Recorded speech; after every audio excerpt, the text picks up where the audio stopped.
Ada masa kita jawab soalan orang. Ada masa kita jawab. Kalau mu tak reti aku royak. Dia ada masa tak usah jawab. Tebal jawab pun pasal degil.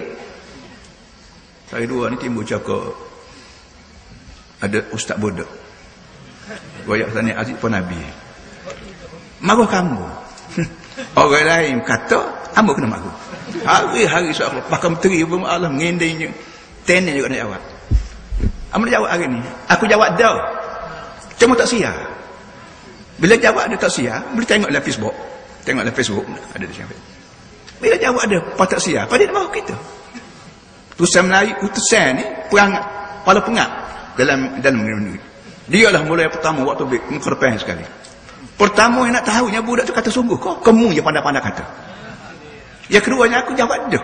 Malah ini mana? Malah jawab pun. Dia duduk bengong gitu. Dalam Facebook ada dah.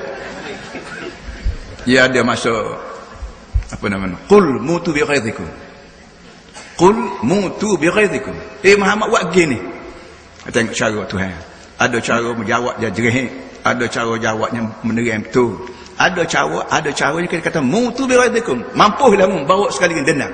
Mu nak marah kat aku dia mu mati tak kerja mata rapat. Dia marah sama kena aziz. Mampulah mu kata. Mutu bi ghaidhikum. Naklah kamu mati masuk dalam kubur membawa kemarahan sama. Jawab lagu tu pada reti. Lepas tu Quran ni kena baca. Cara jawab ni banyak.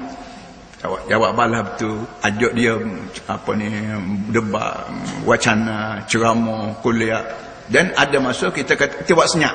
Tawallau anhu umur buat senyap tak apa. Dia ada masa kita sopah dia balik.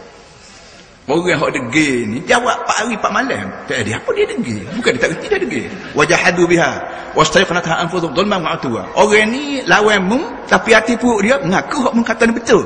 Tapi lawan juga kenapa? Zulman kerana jahat. Wa atwa kerana degil. Nak mari sendiri tak sih tanya apa tok guru kata. Bang abang suka mopat.